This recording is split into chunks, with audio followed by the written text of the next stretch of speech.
ጤና ይስጥልኝ አድማጮቻችን፣ ተመልካቾቻችን እንደምን አላችሁ? እንደምን ሰነበታችሁ? ግርማ ካሳ ነኝ። ይህ ዋሜራ ነው።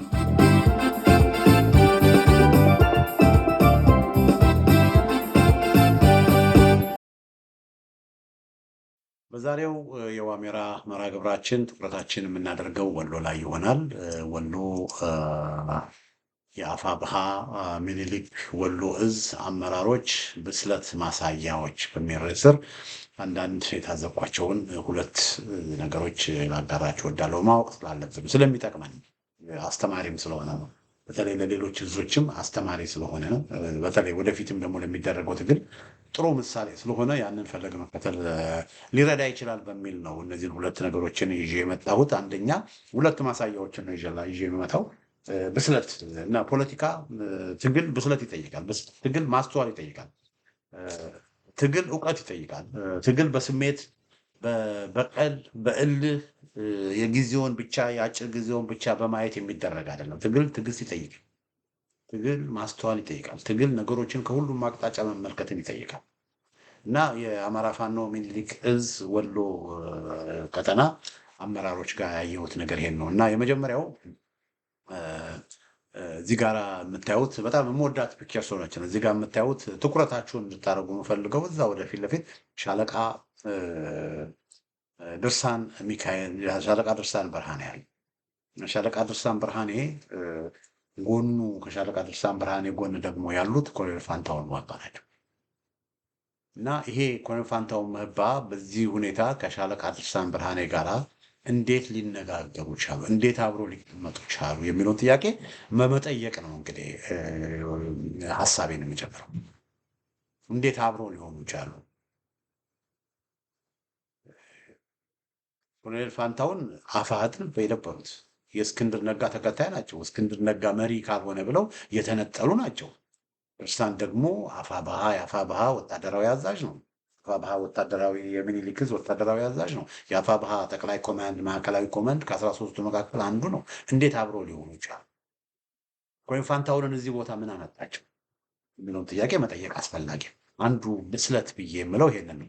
ምንድን ነው ወገኖቼ? ኮሎኔል ፋንታሁን የአፋሕድ ከመቋቋሙ በፊት በጣም ትልቅ ሰው ነበሩ። ትልቅ ሰው ናቸው። በጣም የማከብራቸው ሰው ናቸው። አፋሕድ ከመቋቋሙ በፊት በምሬ ወዳጆ የሚመራው የአማራ ፋኖ ምስራቅ አማራ ፋኖ እዝ የሚባል ነበረ። እሳቸው ደግሞ የሚኖሩት የአማራ ፋኖ ወሎ እዝ ነበረ እና እነዚህ ሁለት እዞች አንድ ላይ እንዲመጡ ውይይቶች ተደረጉ። በሁለት ነገር ሳይስማሙ ቀሩ። አንዱ ስሙ ምን ይሁን የሚልና መሪ ማን ይሁን የሚል።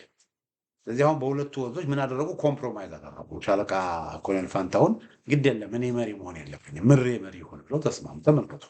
ወሎ አንድ እንዲሆን ወሎ በአንድ ላይ እንዲቆም ግድ የለም እኔ ስልጣን ባሊዝ ቦታ ባሊዝ ችግር የለውም እሱ መሪ ይሁን ብለው መሪነታቸውን ለቀቁ። ከዛ ምሬ ወዳጆ ደግሞ ግድ የለም ኮሎኔል ፋንታሁን እንደጠየቁት የድርጅቱ ስም ኮሎኔል ፋንታሁን በፈለጉበት መንገድ ይሁን ተባለ። አያችሁ፣ ጊቭ ኤንድ ቴክ ሰጥቶ መቀበል ማለት ይሄ ነው። የድርጅትን የፋኖን ትግል ማስቀደም ማለት ይሄ ነው። የህዝብን ጥያቄ ማስቀደም ማለት ይሄ ነው እና በወቅቱ ለኮሎኔል ፋንታሁን የነበረኝን ትልቅ ክብርና አክብሮት ገልጫለሁ። ማን ነው እኔ ስልጣን ይቅርብኝ፣ ግድ የለም ትግሉ አንድ እስከሆነ ድረስ ትግሉ ወደፊት እስከሆነ ድረስ እኔ በሚሰጠኝ ኃላፊነት ቦታ እሰራለሁ። ማንም መሪ ሁን ቁም ነገሩ ስራው ይሰራ እንጂ ብሎ ራሱን ወደኋላ የሚያደርግ መሪ ማን አለው? ማንም የለም። ኮሎኔል ፋንታሁን ያንን ያደረጉ ሰው ናቸው። የዛሬውን ማየት የለብንም። ትልቅ ሰው ኢንቴግሪቲ ያላቸው ሰው ናቸው። እኔ እስከማውቀው አሁን ድረስ ኮሎኔሉ በጣም ትልቅ ክብር ነው ያለኝ እና አሁን ምንድን ነው የሆነው? ኮሎኔሉ የፋኖ ድርጅቶች አንድ ላይ በሚወያዩበት ጊዜ ከበስተጀርባቸው እነ መስፍን ከፋለው እጆቻቸውን ጠምዝዘው አፋሕዶች እጆቻቸውን ጠምዝዘው በምን እንዳስገደዷቸው ምን ብለው እንዳባበሏቸው አላውቅም። እጆቻቸውን ጠምዝዘው ከነ ምሬ ወዳጆ ተለይተው ኮሎኔሉ አፋሕድን ከእስክንድር ነጋ ሳይድ ሆኑ። እስክንድር ነጋ ምን እንዳላቸው አላውቅም። የእስክንድር ነጋ የሴራ ፖለቲካ አራማጅ ነው የምላችሁ። ለዚህ ገብቶ የሚበጠብጥ ነው እስክንድር ነጋ። እነዚህ እሳቸውን ምን እንዳላቸው አላውቅም። እሳቸውን ከወንድሞቻቸው ከወዳጆቻቸው ከነ ድርሳን ከነ ምሬ እስክንድር ነጋ ለይቶ ኮሎኔል ፋንታሁንን ለብቻ ሆነ። የኮሎኔል ፋንታሁን ለብቻ ሆነው ተለዩ። ስለዚህ ጎንደር ውስጥ 80% የሚሆነውን ፋኖ የሚመሩት እሳቸው ነበር በወሎ ውስጥ። በኋላ ምን ሆነ? በቃ ኮሎኔሉ በቃ ብቻቸውን ቀሩ። ስለዚህ እነ ድርሳን ያኔ ልጅ እያሱ ክፍለ ጦር ይመራ ነበር። ድርሳን እነ ሻለቃ ምክትል ወታደራዊ አዛዡ አሁን የሚኒሊክ ዕዝ ምክትል ወታደራዊ አዛዡ እነ ሃምሳ አለቃ ወንድሙ የላስታ ኮርን የላስታ ክፍለ ጦር ይባል የነበረውን ይመሩ ነበር። እነዚህ በሙሉ ከኮሎኔሉ ተለዩ። ስለዚህ ኮሎኔሉ ለብቻቸው ልጆቻቸውን ትተው ጓደኞቻቸውን ትተው እነ ድርሳንን ትተው አብረው ከነ ድርሳን ጋር ስንት ነገር እንዳላደረጉ እነ ድርሳንን እነ ሀብታሙ ደምሴን እነ ጆዚን እነዚህን በሙሉ ትተው ለብቻቸው ከነ እስክንድር ጋር መዋለድ ጀመሩ። ከዛ በኋላ በሂደት የወሎ ፋኖች ግፊት ተደርጎ ኮሎኔሉንም እንደገና የማግባባት ስራ ተሰርቶ ያለፈው ዓመት ይሄን ጊዜ ያለፈው ዓመት ኮሎኔሉንም ደግሞ የማግባባት ትልቅ ስራ ተሰርቶ ኮሎኔሉ መጨረሻ ላይ አፋሕድን ትቶ በተለይ ሻለቃ ሀብቴ ወልዴ አፋሕድ ሊያታግለን አልቻለም።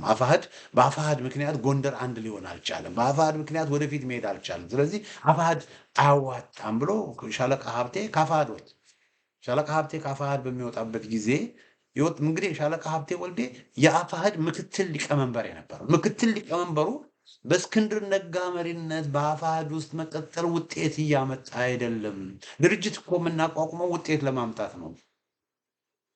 የምንታገለው እኮ ድርጅት እኮ እንዲያታግለን እንጂ እኛ እኮ ለድርጅት አይደለም የምንታገለው ብሎ በአፋሕድ በኩል መቀጠሉ ውጤት አልባ ስለሆነ በዚህ ሁኔታ መቀጠል ህዝቤንም ማስበላት ፋኖንም ማስበላት ፋኖንም መከፋፈል አልፈልግም ብሎ አፋሕድን አራግፎ ወጣ ሻለቃ ሀብቴ። የዚህን ጊዜ ኮሎኔል ፋንታሁንም የሻለቃ ሀብቴን ተከትለው ከነ ምሬ ጋራ ከነ ሻለቃ ሀብታሙ ደምሴ ጋራ ከነ ድርሳን ጋራ ተነጋግረው እሳቸውም ያን ተመሳሳይ አቋም ወስደው ወሎን አንድ እንደገና የማድረግ ፖሲቢሊቲ ጠረጴዛ ላይ ቀረባቸው እና ተስማምተው ኮሎኔሉ መግለጫ ያወጣሉ ተብሎ ሲጠበቅ መጨረሻ ሰዓት ላይ ፍሬቻ አብርተው በነ መስፍን ከፋለው በነ ማስረሻ ሰጤ በብአዴኖች የኋላ እጅ ጥምዘዛ ኮሎኔሉ ከራሳቸው አሁን ኮሎኔሉ ወጥተው ምን ሆኑ?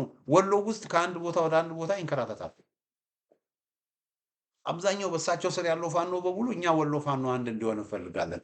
ኮሎኔል ፋንታሁን አባታችን ናቸው። እሳቸው ግን ከእስክንድር ጋር መኳተን ከእስክንድር ጋር ከነ ማስረሻ ጋር መቅበዝበዝ ከፈለጉ ያመርጫቸው ነው። እኛ ግን የህዝብ ትግል ይበልጥብናል፣ የህዝብ አተራ ይበልጥብናል። የእሳቸው የኮሎኔል ፋንታሁን ሰራዊት አይደለም ይገኛ የወሎ ፋኖ የህዝብ ሰራዊትን ብለው እሳቸው ስር የነበረው ሰራዊት በሙሉ ጥሏቸው ኮሎኔሉ ባዷቸው ጋር በፊት ደላንታ አካባቢ ነበሩ። ከደላንታ አካባቢ ኮሎኔሉ ከነ ኮሎኔል ሞገዝ ዘገየ ጋር ሆነው ትዝ ይላችኋል። ሁለቱ ኮሎኔሎች ተብሎ ሲባል የወገል ጤና ከተማን ሁሉ የተቆጣጠሩ ሰው ናቸው።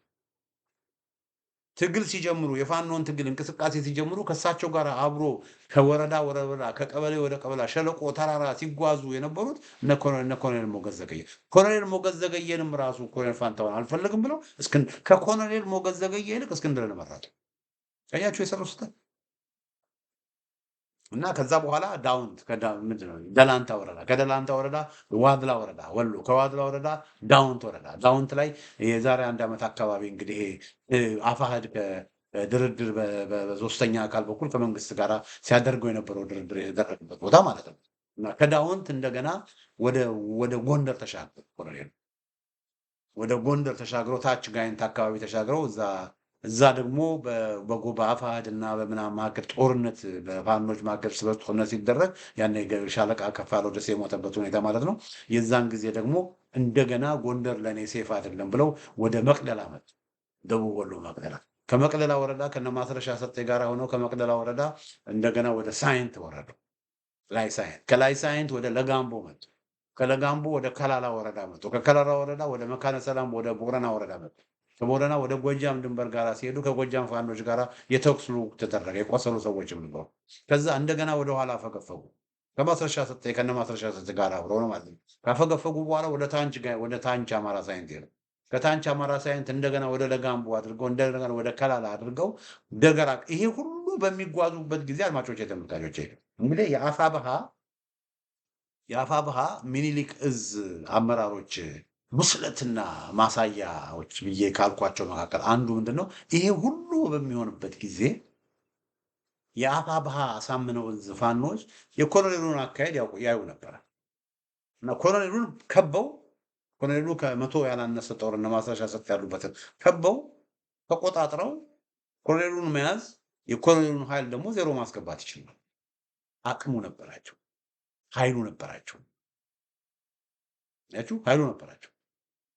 እንደውም መካነ ሰላም ላይ ኮሎኔሉ እንደገና ከከለላ አድርጎ ወደ መካነ ሰላም ወደ ጎጃም ድንበር ከመሄዳቸው በፊት መካነ ሰላም የነበሩ ጊዜ አንድ እዛ አካባቢ የነበረ ፋኖ ሲነግረኝ ከኮሎኔሉ ሰራዊት ጋር በመቶ ሜትር ነበረ ርቀታቸው። በመቶ ሜትር እንተያይ ነበረ። ስለዚህ በቀላሉ የአፋብኃ ምኒልክ ዕዝ ጦር ብዙ ብዛት አላቸው። ኮሎኔል ፋንታሁን ደግሞ ከመቶ ያነሱ ናቸው። በቀላሉ ሊይዟቸው ይችላሉ። ግን ያንን ማድረግ አልፈለጉም። ለምን? ያንን በሚያደርጉበት ጊዜ ምናልባት የተኩስ ልውውጥ ከተፈጠረ የአንድ ሰው የሁለት ሰው ህይወት ሊጠፋ ይችላል። ለማስረሻ ሰጤም ኮሎኔሉ ዙሪያ ደግሞ የተከተሉት ብአዴኖችም ኮሎኔሉን ከጀርባ ገለው ልክ ከፋለው ደሴ ጎንደር ከፋለው ደሴን ከጀርባ እንደገደሉት ኮሎኔሉንም ከጀርባ ገለው እነ ምሬ ወዳጆ ኮሎኔል ፋንታሁንን ገደሉ ብለው ቀውስ እንዳይፈጠር ቀውስ ሊፈጠር ይችላል በሚል ጥንቃቄ ማድረግን መረጥ። አያችሁ እንግዲህ ብስለት ያለው ሰው ዝም ብሎ እርምጃ አይወስድም። ብስለት ያለው አመራር ግብታዊ አይሆንም።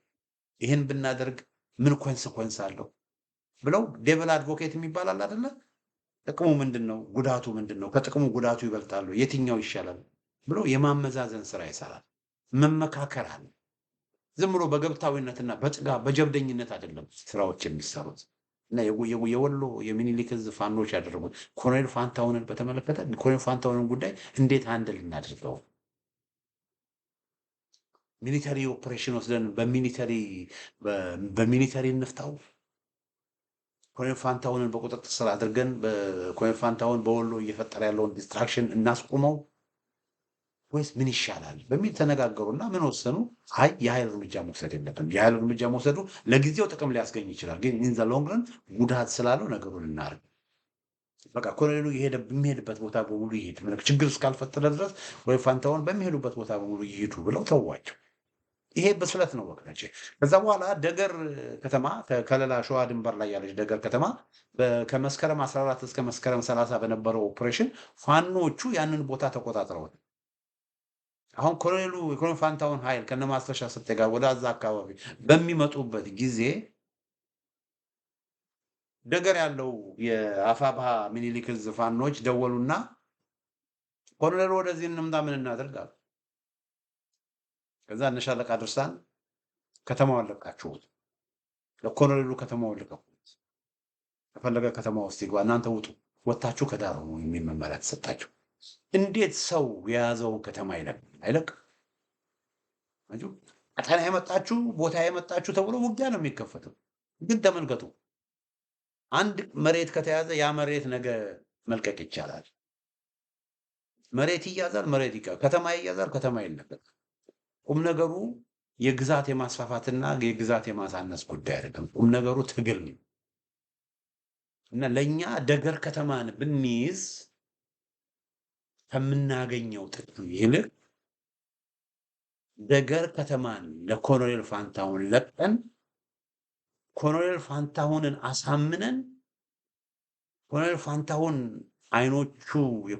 አይኖች ተከፍተው ኮሎኔል ፋንታሁንን ወደኛ ብናመጣ የበለጠ ጥቅም ይገኛል ብሎ አሰቡ። ስትራቴጂክ ቲንኪንግ ማለት ይሄ ነው። የጊዜውን ሳይሆን አርቆ የማሰብ ቲንኪንግ ማለት ነው። የወሎ ፋኖች ያደረጉት ይሄ እንደው ኢን ፐርስፔክቲቭ እንደው ትምህርት እንዲሰጥ ብዬ ነው ይሄንን የምመጣው። ያጁ ትምህርት እንዲሰጥ አንዳንድ ነገር ሉዝ ልናደርግ እንችላለን። አንዳንድ ነገር ዛሬ ልናጣ እንችላለን። ግን የዛሬን ማጣት የዛሬን መጎዳት አይደለም ማየት ያለብን። ዛሬ ያጣነው ዛሬ የተጎዳነው ነገር ነገ የበለጠ ትርፍ ሊያመጣ የሚችል ከሆነ ዛሬ መጎዳትን መምረጥ መቻል አለብን።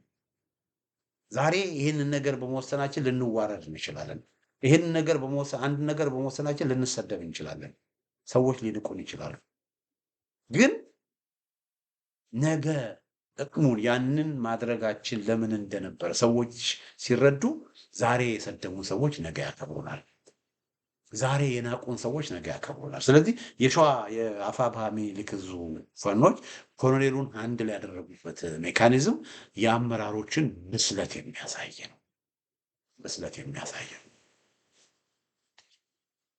እና መጨረሻ ምን ሆነ? ይኸው የምታዩት ኮሎኔል ፋንታሁን ማን ጋር መጡ? እነ ድርሳን ጋር።